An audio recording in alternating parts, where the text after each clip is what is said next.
You're listening to the Fayetteville 411 podcast, produced by the City of Fayetteville, where you will get information about city government and the programs and services we provide. You'll get topics of interest and an inside look into the various departments that help keep our city moving. I'm John Salling. And I'm Sherry Kropp. Thanks for joining us for the Fayetteville 411. As we look forward to what 2025 has to bring, we want to take a look back on some highlights of 2024. And we've invited City Manager Doug Hewett to talk about some of the city's achievements and initiatives of 2024. We also have Lauren Beimer joining us. He's the Marketing and Communications Director.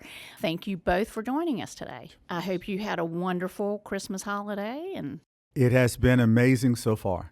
Good. Wonderful. One of the top priorities has been support for public safety. Let's talk about that.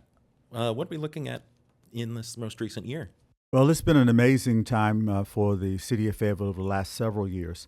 But the last year, we have seen the lowest overall crime we've had in 10 years. And that has been a steady decline in crime rates over the last 5. But again, this is the lowest in 10 years. And a lot of that has to do with a partnership that the police department forms with the city and our neighborhoods. But it also is reliant upon the fact that the city council has shown true leadership by providing the funds necessary for the police department to be an effective agency too. Yeah, they've recently instituted the STEP plan again, correct? And they did a salary increase. Is that correct? That is absolutely correct. One of the things that the city council made a priority was retention and recruitment of police officers. And one of the ways that they've done that has been through, again, great working environment, but also through increasing the salaries to over $50,000 to start, as well as to move employees through the range at a greater rate. So now every year equals one step on the pay plan, and officers who start at step 1 can go to step 10 within 10 years. Oh, wow. I know another program that Sherry and I were talking before the program started was the SRO and the TCO launch, and that was in conjunction with the county and school system? It is, and SRO, or School Resource Officer, and TCO, or Traffic Control Officer. The city was asked to assume the duties of the SRO and TCO program earlier this year. And it really came about kind of in short notice. And so I think one of the testaments that the city can say is that we are a can-do city, and we're presented with a challenge, particularly one that involves the safety of children in our community, in particular our schools. The city rose to the occasion. And we have some 10 officers now who are working along with other support staff to provide SRO, or School Resource Officer, protection for our high schools. And hopefully we'll be able to extend that to all of our elementary schools as well within the next couple of months. And I really think that's a testament to just the great partnerships that we have in this community. And it speaks to the current chief of police, who is retiring this year. But the partnerships that are forged in our community that make that can-do community happen, this is a great example of it. Yeah, it is. We have some 49 schools that will be impacted by this, a number of high schools, middle schools, and then quite a few elementary schools. And hopefully, again, I said in a few months, but probably more like a year or so, we'll be able to have enough officers to be able to rotate to the elementary schools and have them in place at the middle schools and all of the high schools. But that's one of the priorities that the city council established, and it's also one of the priorities that the chief established as well. Now, Mr. Hewett, I know another top priority is the support for Fayetteville's continued growth. But before we talk about some of the things in 2024, I know you were with the city back in 2004, 20 years ago, and you've, I'm sure, seen a lot of change from then to now over the 20 years. And the needs and desires of our residents change. So talk about how priorities change. Yeah, it is. I reflected on this recently, and was at a meeting, and council members and some citizens brought up the need for us to have more pedestrian safety, particularly in the area of sidewalks and crosswalks. And they lamented the fact that Fayetteville was recently named as one of the least walkable cities or communities in the country. And I told them, I said, it all depends on how you look at it and frame things. When I came in 2004, the priority at that time was not sidewalks, it was soil streets. We had a number of streets in the city, some of them within walking distance of City Hall, that had been dirt streets and for years and was still dirt streets. And the city council at the time set a priority that citywide we would try to eliminate all soil streets. And I think we've gotten all of them except for a few which may be private streets at this moment. They also set over the years a priority for us to have street lights, which was also an initiative related to pedestrian safety. They also said we would need to have a priority as it relates to beautification and signage, and we've been very successful in that as well. And along those lines now, again, we have a priority for us to have sidewalks or pedestrian safety, and I know we're going to be successful in that regard as well. But over the 20 years, it's amazing that many of the priorities that the City Council and the citizens have established have been around the area of infrastructure.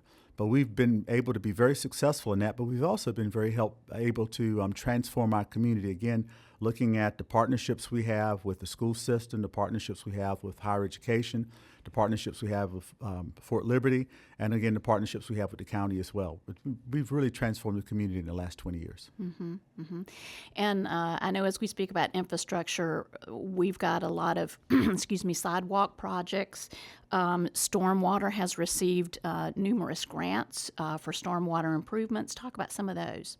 Yeah, I left that off the list, but again, another one of the huge infrastructure initiatives that we've had in the last 20 years has been in the area of stormwater. I was here when our program was in its formative stages, and we were trying to determine whether or not we had all of the permits necessary, and we've gone gangbusters. We've spent literally tens of millions of dollars to improve the stormwater in the community, and we've been very successful in doing that with grants, and most recently, we've been able to track it over the last year, so we've obtained about $4.85 million in grants.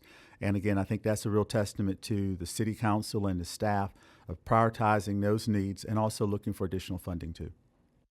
You know, I'm not sure how many of the listeners out there realize that we are the 6th largest city in the state of North Carolina, and North Carolina is the 9th largest state in the United States. And listening to you speak, over the last several months and listening to the mayor speak over the last several months, one thing that's really resonated with me is how council has made or shifted priorities of not what people feel they need, but make people realize what we deserve, being the size of municipality that we are, and just being able to represent not only North Carolina, but our residents in the fact of sidewalks, bike lanes, green spaces. And I know there's a lot of work going on across the city in multiple departments with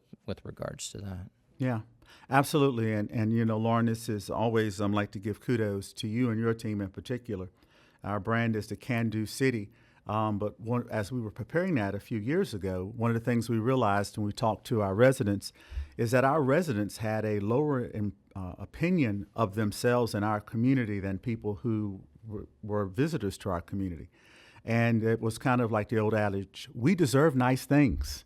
And so That's the city council, the city council really set about saying, okay, we do deserve nice things. And so back in 2015-16, they asked the voters, said, we deserve nice things. Are you willing to pay for it? And as it relates to Parks and Recreation. And the voters overwhelmingly said, yes. And the city council said, okay, we'll build some nice things. We've done that. The Bill Chris Senior Center, the Senior Center East, the sports complex we hope to open on MacArthur Road with Fort Liberty, the soccer complex, Georgia Soccer Complex off Ramsey Street, all of the aquatic centers and pools and splash pads that we have, pickleball courts. I don't even know how to play pickleball, but it's really big around here at the moment. And we've been very successful. So successful, as a matter of fact, that a year or so ago, the city council said, we deserve nice things. We want to ask you, the voters, if you're interested in supporting a public safety initiative, an infrastructure initiative, and an affordable housing initiative. And the voters again said, yes, we deserve nice things. And the city council has some $97 million in those 3 areas, and we're going to be moving that back into the community. But I think that's really one of the issues about asking the voters and having a conversation with the voters and rather our citizens about what they want and the futures that they desire in our community. We were at a community forum maybe 3 years ago. maybe 4, right before COVID. And we were talking about, what do people want from government? Do they want government that is local government that is telling them what they can and they can't do? Do they want government that is providing services to them, exemplary services? Do they want a government that is taxing them? What do they really want from government? And what they wanted was, they wanted quality services, and they wanted the services to be so seamless that it did not even appear as if they knew that the city were doing it. And to me, I think we're doing that as it relates to the enhancements we've made with solid waste. I think we're doing that as it relates to the enhancements we've made to transit, enhancements we've made to fire and police, in that they're just there. We come to rely on them. And if you add in the city's hometown utility, the Public Works Commission, most folks don't even know who the utility is unless we have a storm or you have a power outage or something like that. And the real goal is to have quality be the hallmark of city services, and I think that we're there. And I think that as people provide feedback, whether that's in the public forum during a council meeting or they reach out to the call center, I've been in a variety of organizations where they've been slow to move. I feel that the city actually responds rather quickly and evaluates what works and what doesn't, to improve those, like you said, behind the scenes that that residents really appreciate. Some of the areas, yes, I absolutely agree. That's been one of the things that we have, as a staff, have really worked on, particularly with our performance analytics department that's out of the manager's office and providing analytical reports to the city council on a quarterly basis. But some of the areas I think that in the year ahead, not just a year in review, that I really want to focus on is that nexus between the standard city services and then those livability issues that we're dealing with as a community our size. As again, 6th largest city, 9th largest state in the most powerful country in the history of the world. And some of those center around homelessness, some of those center around youth and youth violence and things like that, where we have don't necessarily have a Parks and Recreation service for that. We don't necessarily have a transit service for that. We don't necessarily have a budget service for that. But because homelessness and mental health are such critical issues in our society today, and because we want to be a community of practice, it's important for us to do more than just dip our toe in the area of homelessness and mental health. And I think we're doing that, and we'll be doing even more of that in the upcoming year in our Office of Community Safety. And I think a lot of the initiatives have been put into affordable housing as well. That's been one of the main focus, I know, of City Council and city leadership. And I believe last year the Home Buying Hero program was launched. Talk about that. Yeah, it's a great initiative that the City Council set up in partnership with some funding from a local bank as well, where we have $20,000 of down payment assistance for eligible residents and more than $35,000 for government employees who might be eligible for down payment assistance. And that's significant, particularly with the lowering interest rates, that it increases the borrowing power and buying power of those city residents as well as city employees too. It's something that, again, I wish that I had it available to me when I was here the first time as well. I don't want to go down a rabbit hole, and I know that we got a little bit of a script, but you had mentioned pickleball earlier. Is that a grown-up's table tennis game, or is that a old person's tennis game? I guess the best way that I can describe it from what I've seen, it's like Foursquare, but with a paddle. Oh, that's actually... And Foursquare is when you have a kickball and you just rope off and you try to knock it into one place or the other. And Lauren, I take it once we get warmer weather, maybe the two of us can go out and get some lessons. FTCC actually has a course I've been looking at. And I shouldn't say old persons because it really does. You were speaking to me. It spans all age groups. I was going to jump in on that because I think you're right, Lauren. I've seen youth playing it. I've seen young adults, older adults. My kids love it. Like myself.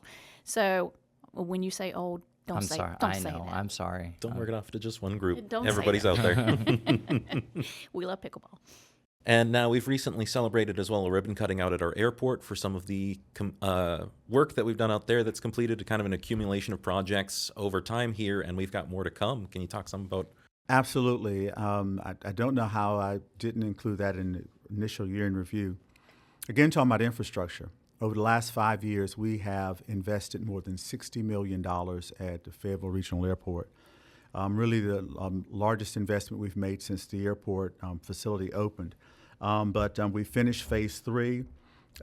We've had additional flights. We're actually moving forward with trying to build an international terminal.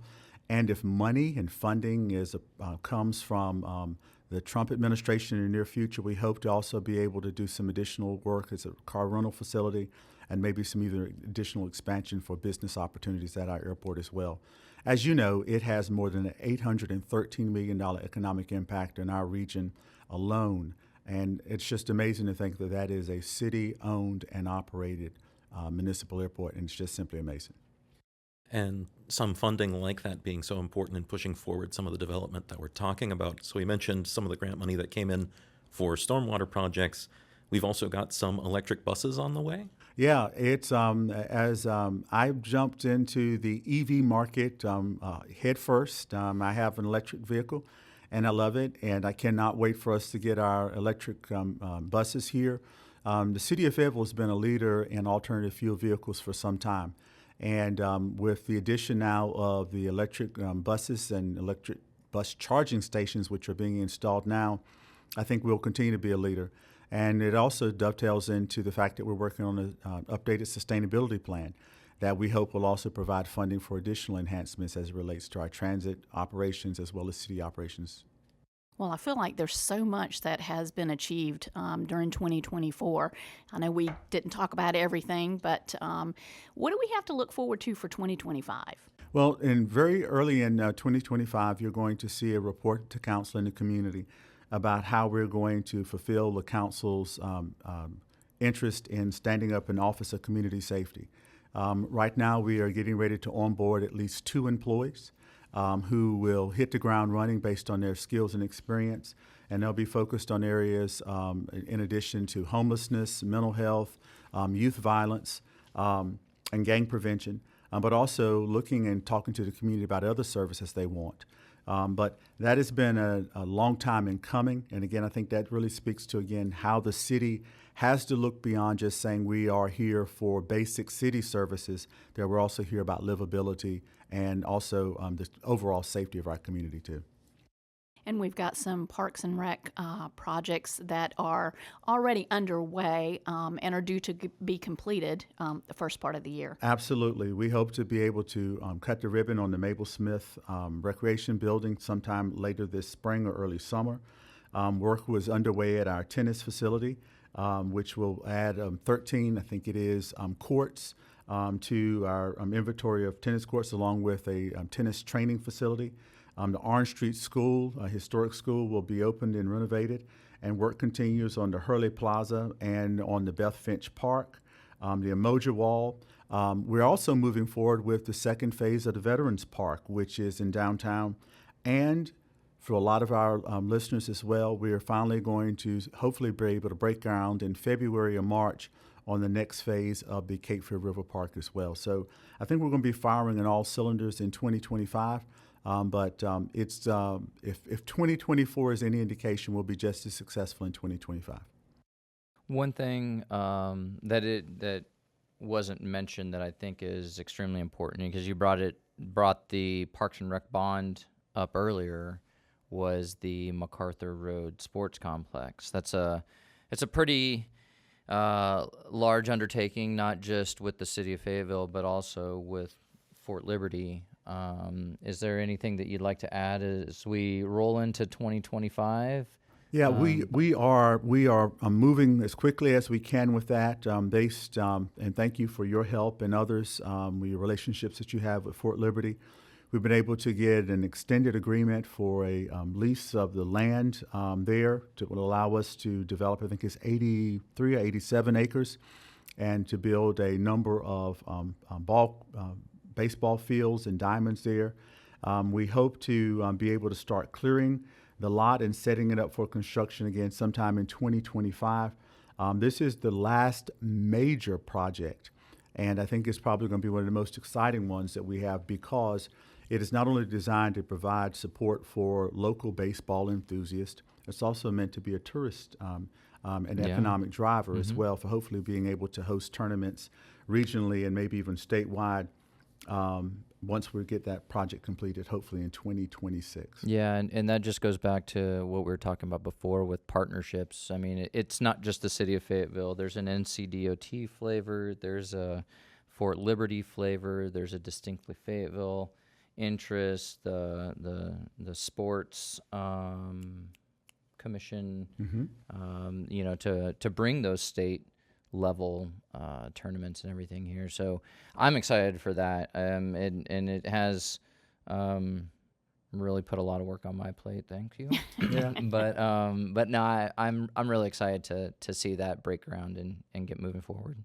A lot of things to look forward to. Yeah, That's and for some of the ones that I would be remiss if I also didn't include would be not only the things that we've talked about, but the City Council has also explored a number of initiatives, which in 2025 we'll hear a lot more about those. One is the Innovations District that the mayor has championed. Others are transportation enhancements so that we become a regional transportation hub using our transit system, as well as trying to lobby for 685. And then we also have a number of council members who are very interested in strengthening our existing neighborhoods through making sure that homeowners, as they age, are able to stay and age in their homes gracefully. And we're going to continue to try to provide those services too. But it's not just the city staff, it's not just the citizens, it's also the council. And again, I think that as they begin their strategic planning session in January, toward the end of January, which is very close to my birthday, by the way. I don't know how that slipped in there, but it is January 28th. But that we'll hear a lot more about that from council. And as always, we will factor that into the budget that we will prepare and present to council in May of 2025 as well. Well, thank you so much for joining us and talking about all of those highlights and achievements. And we have a lot to look forward to, like I said earlier. And thank you, Lauren, for joining us as well. That's going to wrap it up for this episode of the Fayetteville 411. The Fayetteville 411 is one of several podcasts that the city produces for our podcast channel, Radio Fayetteville. Be sure to subscribe to Radio Fayetteville, available on most of your favorite podcast streaming platforms. You can also listen to every podcast that Radio Fayetteville has to offer by downloading the FayTV streaming app, available now on Roku, Apple TV, Android TV, and Amazon Fire TV. You can view all of our video content by visiting faytv.net. To get information about city services, go to our webpage at fayettevillenc.gov. Thanks for joining us.